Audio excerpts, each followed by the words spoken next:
जय श्री सीताराम मित्रों, भक्तजनों, दयालु भक्तवर, आप सभी शिव महापुराण को सुन रहे हैं। मैं शिव पुराण की एक कथा टीकमगढ़ मध्य प्रदेश से कह रहा हूँ। विद्येश्वर संगीता पूरी हो चुकी है, रुद्र संगीता शुरू हो गई है और इसमें नारद मोह जो रामायण में भी है उसी की कथा शुरू होती है। आइए कथा को आगे बढ़ाते हैं। कल नारद जी ने काम पर विजय प्राप्त की। शिव जी ने उन्हें रोका लेकिन वो नहीं माने। उन्होंने शिव जी से कहा, फिर विष्णु भगवान से कहा। विष्णु भगवान ने एक शील निधि नाम के राजा का एक राज्य माया से बनाया। उस लड़की ने अपने हाथ को, राजा ने अपनी लड़की के हाथ को दिखाया, रेखाओं को भविष्य बताइए। नारद जी ने भविष्य बता दिया और नारद जी भूल गए कि हमने अभी अभी काम को जीता है। और अब नारद जी ब्याह के लिए उतावले हो गए। विष्णु भगवान के पास जाते हैं। विष्णु भगवान कहते हैं कि जो तुम्हारा हित होगा मैं वही करूँगा नारद जी। और भगवान विष्णु मोह को छोड़ के पूरा स्वरूप दे देते हैं, हाथ पैर मोह बानर का बना देते हैं। अंत में राजकुमारी माला लेकर आई। नारद जी का बंदर जैसा मुंह देखकर उसने नहीं वरमाला पहनाई और विष्णु भगवान राजा रूप में आए और उन्होंने वरमाला पहनी और लेके चल दिए। रुद्र के दो गण बैठे थे। उन्होंने कहा कि आप अपना मुख तो देख लीजिए। बानर का मुख देखकर नारद जी को बड़ा क्रोध आ गया।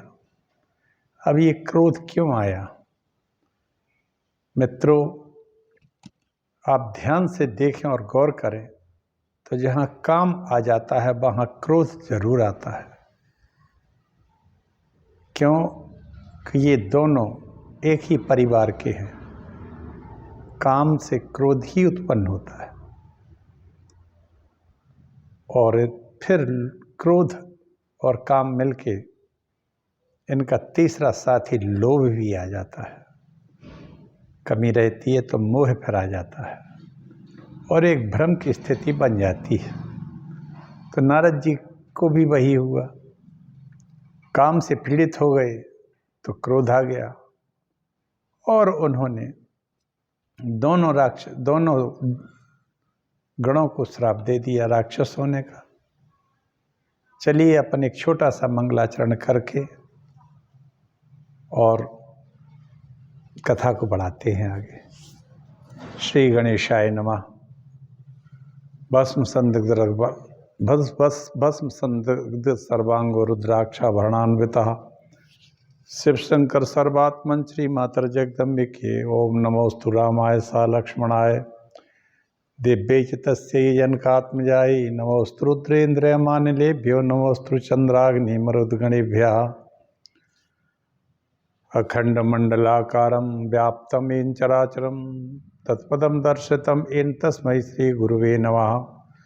वक्रतुंड महाकाय सूर्यकोटि समप्रभा भवान् निर्विघ्नं कुरु मे देव सर्वकार्येषु सर्वदा। भवानी शंकरौ वंदे श्रद्धा विश्वास रूपिणी वाभ्यां न पश्यन्ते सिद्धा स्वान्ता स्मरीश्वरम्। ओम नारायणं नमस्कृत्य नरं चैव नरोत्तमं देवीं सरस्वतीं व्यासं ततो जयमुदीरे। तुलसीदास के पद कमल बारंबार मनाए। गुण गावहु श्री राम के हनुमति होय सहाय। सियावर रामचंद्र की जय। नारद द्वारा रुद्र गणों और विष्णु भगवान को श्राप दिया गया। रुद्र गणों से कह दिया कि तुम जाओ और भीषण राक्षस हो जाओ। उपजे यद्यपि पुलस्त कुल पावल अनल अनूप। उपजे यद्यपि पुलस्त कुल पावन अमल अनु, तदपि महीश्वरूप श्राप बस भय सकल अघरूप। दोनों राक्षस हो जाते हैं। रावण कुंभकर्ण के नाम से पुलस्त के वंश में गए, जन्म लिया। अच्छा वंश था, लेकिन फिर भी ये भयानक राक्षस हो गए। परम स्वतंत्र न सर पर कोई, भावई मन ही करहु तुम सोई। और विष्णु भगवान को देखकर बोले, आप स्वतंत्र हैं, आपका जो मन में आता है वही करते हो। साथ में सुंदरी भी थी। भगवान शिव ने तुमको स्वतंत्र करके अच्छा नहीं किया। आप जो चाहें सो करते रहते हो। आपका स्वभाव कपटपूर्ण है, साधु सज्जनों जैसा नहीं। अब तक आपको किसी ने भी नहीं रोका है। आज मैं आपको शिक्षा देता हूँ, मुझसे पाला पड़ा है। हे विष्णु, स्त्री के निमित्त तुमने मुझको मोहित किया है, और जिस रूप से तुमने मेरे साथ कपट किया है, और तुमने मुझे तुमने स्त्री विरह से तरसा दिया है।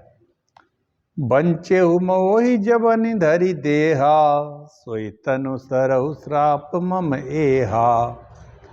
मम अपकार कीन तुम भारी, मम अपकार कीन तुम भारी। नारी विरह तुम हो दुखारी। तुमने बहुत बड़ा अपकार किया है भगवान विष्णु।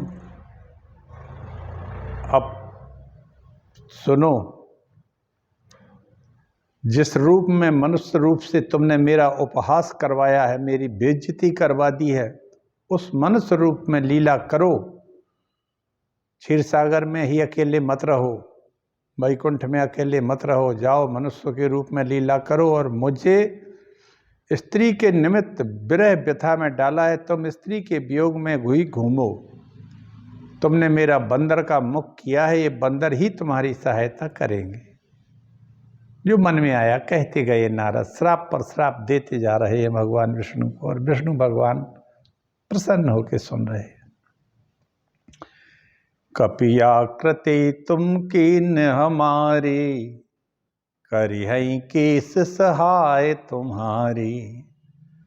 तुमने बंदर की आकृति से हमें जो दी है, यही बंदर तुम्हारी सहायता करेंगे। तुम सर्वश्रेष्ठ सबसे ऊपर, मन में आवे सो करते हो। नहीं संत भक्त का ध्यान रखो, उनका भी अनहित करते हो।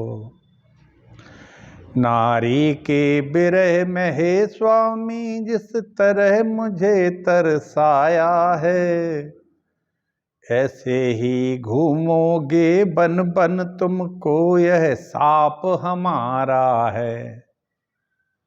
तुमको यह साप हमारा है, ऐसे ही घूमोगे बन बन, तुमको यह साप हमारा है। और भगवान विष्णु को ये श्राप देते जा रहे। नारद जी, ऐसा कहकर नारद शांत हो गए।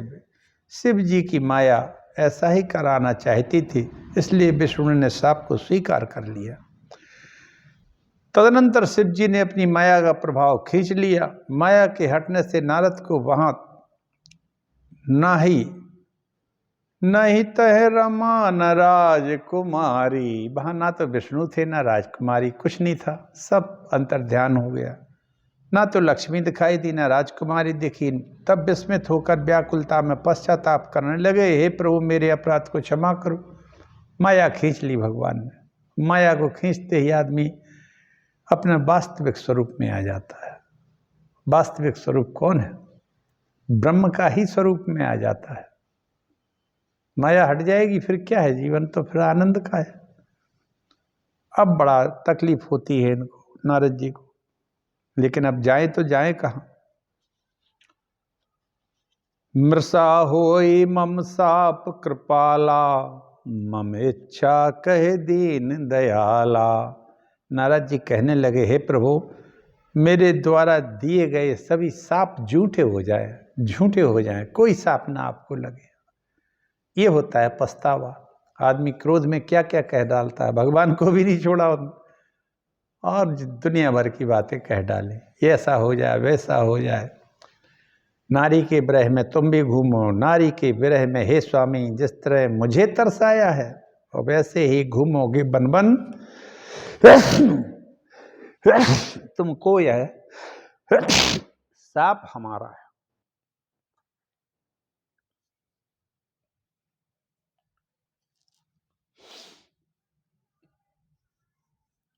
अब कहने लगे क्या करें, मेरे साथ सब झूठे हो जाएं। भगवान कहने लगे नारद जो कुछ हुआ है मेरी इच्छा से हुआ है। नारद जी भगवान के चरणों में गिर कर क्षमा याचना मांगने लगे। भगवान नारद जी को अपने चरणों से उठाकर कहने लगे न खेदम कुरु में भक्त बरसत्वम नात्र संशय। हे भक्त नारद तुम खेद मत करो, इसमें संदेह नहीं कि तुम मेरे श्रेष्ठ भक्त हो। जो भी तुमने किया है यह शिव जी की माया ने कराया है, उसी ने तुम्हारी बुद्धि हर ली और मुझे श्रापित भी करा दिया है।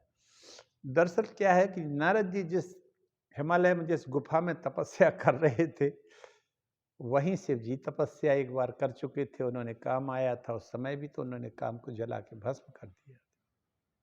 उस स्थान का ऐसा प्रभाव था, नारद वहाँ बैठते ही नारद को समाधि लग गई और अनंत समाधि में नारद जैसे व्यक्ति जो एक क्षण एक पल एक कहीं ठहरते नहीं, वो अनंत वर्षों के लिए समाधिस्थ रहे। वहाँ कामदेव को आना पड़ा। कामदेव ने नारद जी का कुछ नहीं बिगाड़ा क्योंकि नारद भक्त थे भगवान के, बस नहीं बिगाड़ा। और उस कामदेव ने क्या किया, एक नई चाल करते चलते चलते कहता गया कि नारद जी के ऊपर किसी कामदेव का प्रभाव नहीं पड़ सकता, अजय है। और ये नारद को पता लगा कि अरे कामदेव भी मेरी बड़ाई कर रहा है। बोले मैं तो हार गया, मैं कुछ नहीं कर सकता, मेरा बसंत भी हार गया, मेरी अप्सराएं भी हार गई। नारद तपोबल में सर्वश्रेष्ठ। बस इतनी बढ़ाई क्या सुनी नारद ने। नारद अपनी बढ़ाई करने को त्रिलोक में घूमने लगे। ब्रह्मा जी के पास भी गए, शिव जी के पास भी गए। शिव जी ने मना भी किया कि विष्णु के पास नहीं जाना, लेकिन नहीं माने। और कथा आगे बढ़ती है। अब आप संदेहों को त्याग कर सिद्ध सतनाम का जप करो। भगवान विष्णु ने कहा नारद इससे तुम्हें शांति मिल जाएगी। सतनाम सवस्तोत्रम सदान्यमतिर्जप, ये रुद्र संहिता का श्लोक है। जप बहु जाय शंकर सतनामा, जपहु जाय शंकर सतनामा, होय ही हृदय तुरत विश्रामा। जपहु जाय शंकर सतनामा, जपहु जाय शंकर सतनामा, होय ही हृदय तुरत विश्रामा। नारद अब शिव जी के सतनामों का जप करो, उससे सभी महापातक रूपी पर्वत अनायास ही भस्म हो जाएंगे। आपके मन को भी परम शांति होगी। और शिव जी के नाम का जप करो। अरे शिव ही तो कल्याण करते हैं संसार का, सीधा सीधा भगवान विष्णु ने नारद जी से कह दिया। जाओ सतनाम का जप करो और आनंद करो।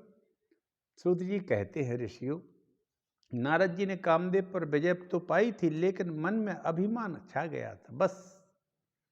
और कुछ उस अभिमान को बढ़ाने में कामदेव का हाथ था। जब कामदेव ने देखा कि मेरे प्रभाव से नारद जी का कुछ नहीं बिगड़ा, तो उसने ऐसे बिगाड़ दिया। कैसे बिगाड़ दिया? उसने कह दिया सबसे कि नारद जैसा कोई तपस्वी नहीं है। मैं भी हार गया, मेरी सेना भी हार गई, बसंत भी हार गया, अप्सराएं भी हार गई, सभी सुगंध वायु सब कुछ प्रयास किया, लेकिन नारद जी की समाधि नहीं टूटी। नारद जी बहुत ऊंचे तपस्वी। बस ये सब सुन के नारद जी को और बढ़ गया। और आज भी यही है, आदमी की बढ़ाई कर दो। आदमी, हर आदमी अपनी बढ़ाई सुनना चाहता है मित्रों। ज्यादा बढ़ाई कर दो तो अहंकार आ जाता है। ये भी एक तरीका है किसी के पतन करने का। जी, अच्छे अच्छे तरीके हैं। नारद ने काम विजय तो की, मन में अहमति अति भारी थी। इसी ही कारण सब जगत हंसा, नारी की चिंता जागी थी। अरे ये तो बाल ब्रह्मचर्य थे। सत्य तो ये है कि नारद जी जो है भगवान के मानस पुत्र हैं। संसार में मन से किया हुआ कार्य सर्वश्रेष्ठ होता है। उन्हीं श्री हरि के मानस पुत्र हैं। और मन से जिसकी सृष्टि की हो, रचना की हो, उससे प्रिय कौन होता है? तो नारद तो भगवान के सर्वे प्रिय पुत्रों में से एक। तो फिर वो नारद का अहित कैसे होने देते? एक पिता अपने पुत्र का अहित नहीं होने देता है। करहूं सदा तिनकी रखवारी, जिम बालक राखे ही महतारी।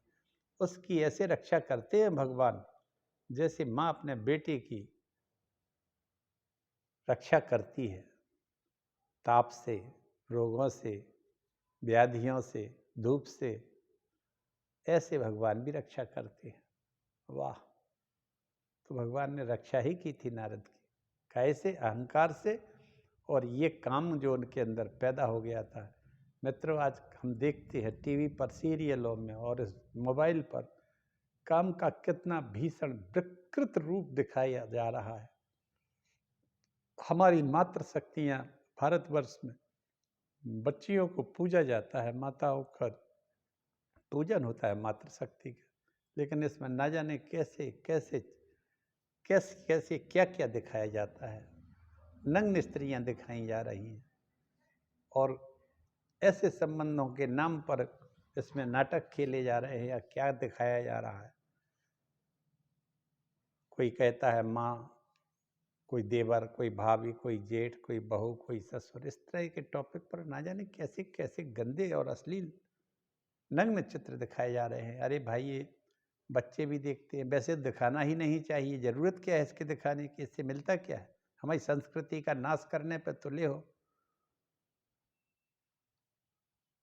अगर संस्कृति का नाश हो जाएगा तो संस्कृति का नाश करने वालों तुम्हारा भी नाश निश्चित है, विनाश निश्चित है। बल्कि शिवगणों का शापोद्धार।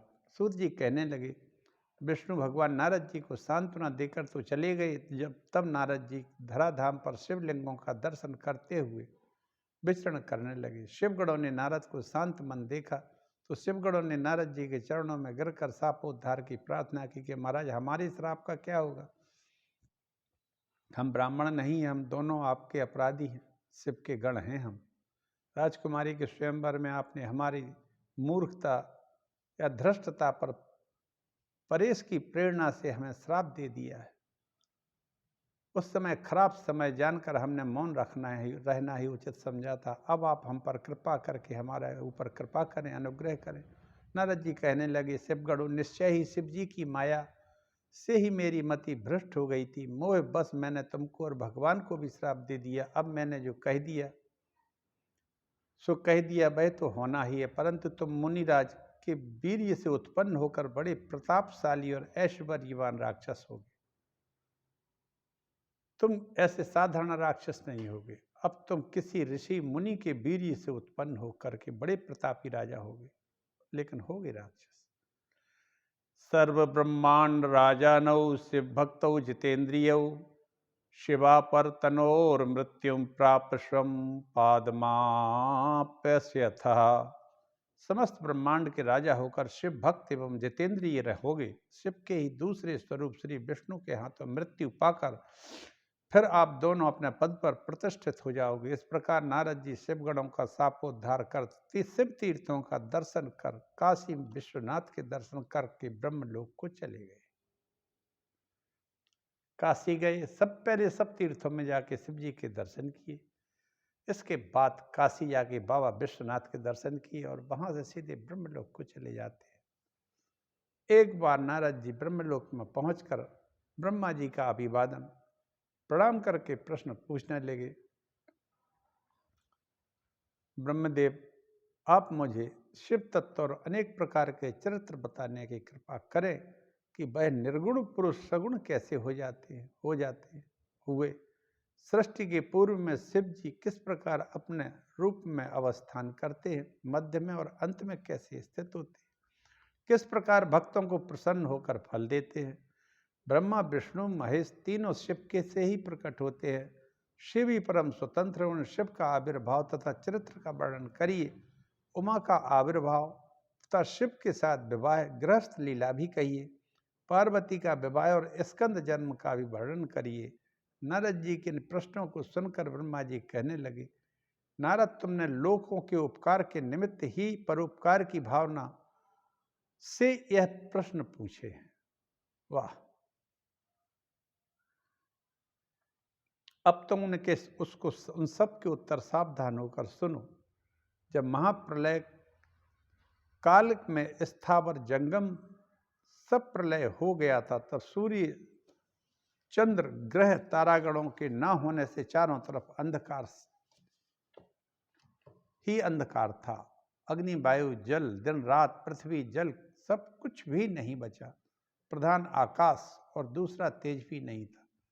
शब्द, स्पर्श, गंध, रूप, रस, दिशा सभी अव्यक्त अप्रकट था। उस अंधकार में केवल वह सद ब्रह्म ही था जिसे सत कहते हैं, जिसका योगी लोग अपने हृदय के आकाश में निरंतर अवलोकन करते रहते हैं, जो मन वाणी से अगोचर है, नाम रूप और वर्ण से तो रहित है, स्थूल और सूक्ष्म नहीं है, ना ह्रस्व है, ना दीर्घ है, ना गुरुत्व है, सबसे वर्जित है।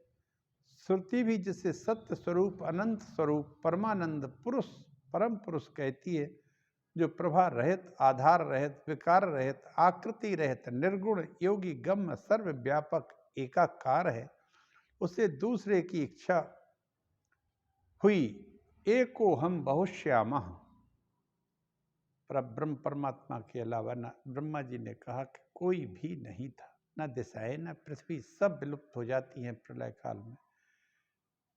केवल ब्रह्म स्थित रहते हैं, जो निर्विकार निर्गुण है, उनका कोई स्वरूप नहीं।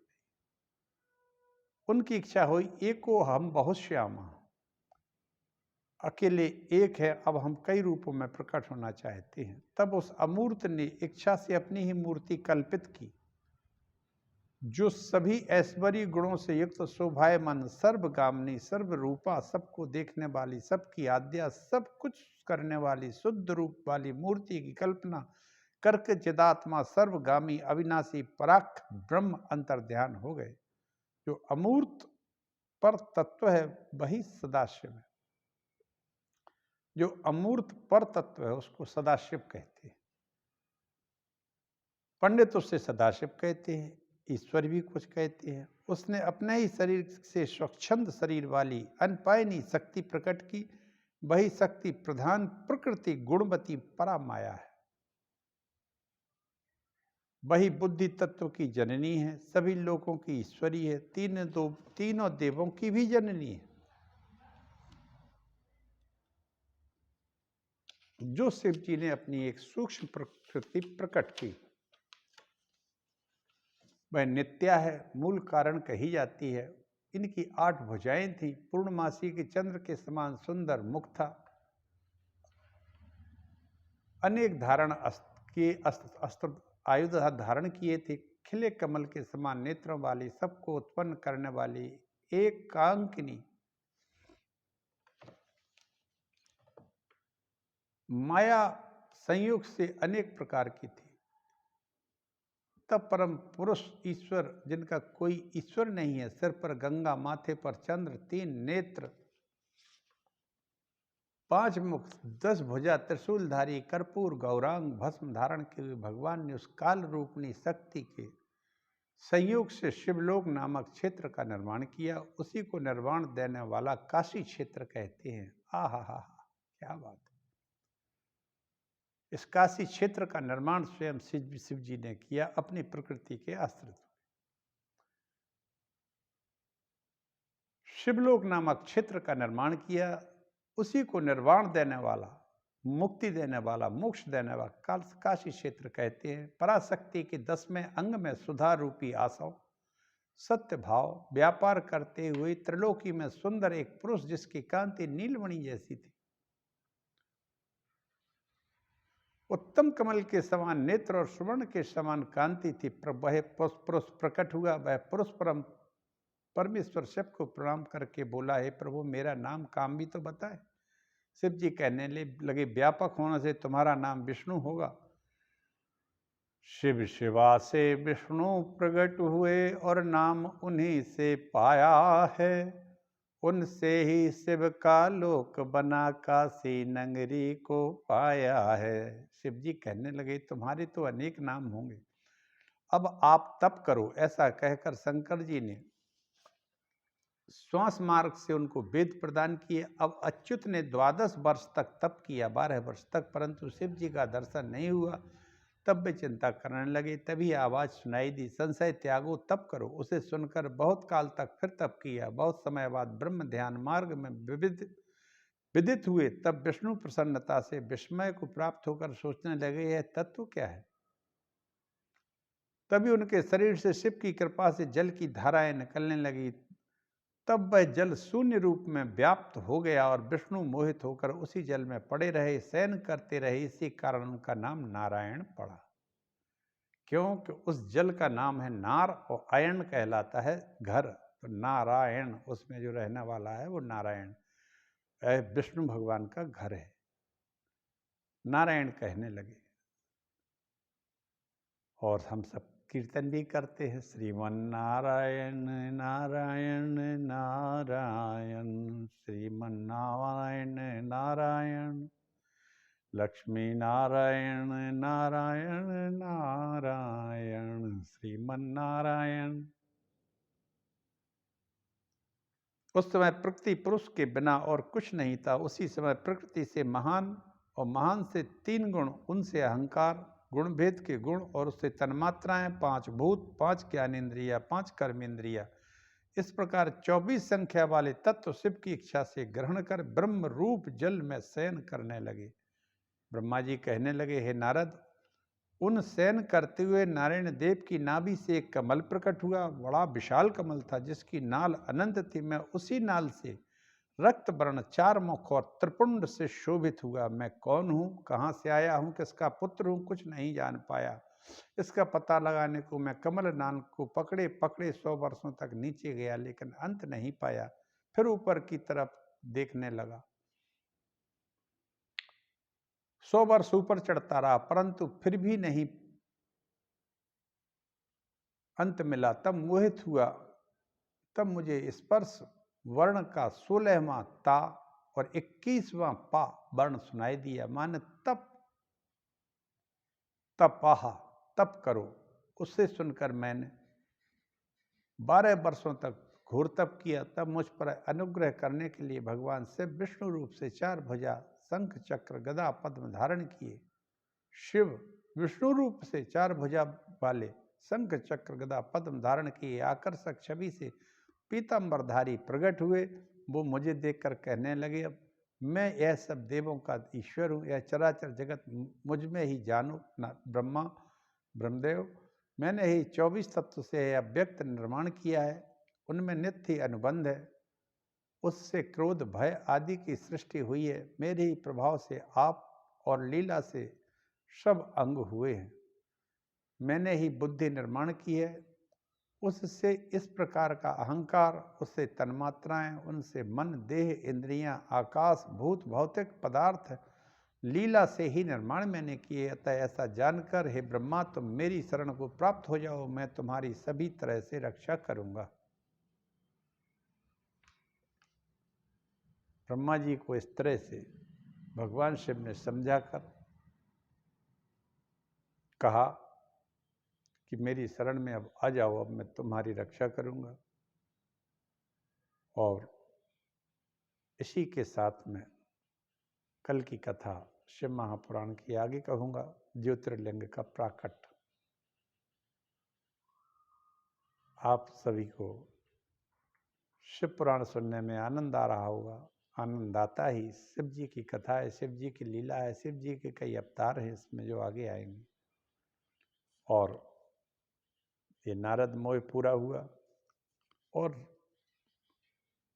ब्रह्मांड की उत्पत्ति ब्रह्मा जी ने नारद को सुनाई। उन्होंने कई तरह के प्रश्न किए थे, ब्रह्मा जी ने उनका उत्तर देना शुरू कर दिया। उन्होंने बताया कि मेरी उत्पत्ति एक विशाल कमल से हुई है, लेकिन मैंने उसका अंत नहीं पा सका। कमल पर बैठकर ही मैंने 12 वर्ष तक तपस्या की, दिव्य वर्षों तक। शिव जी ने हमें दर्शन दिए और कहा कि अभी मैं तुम्हारी रक्षा करूंगा, तुम मेरी शरण को प्राप्त हो, नाम जप करो। इसी के साथ मित्रों, सभी लोगों के ऊपर भगवान शंकर की कृपा बनी रहे। इसी के साथ मैं आज की वाणी को यहीं विराम देता हूँ।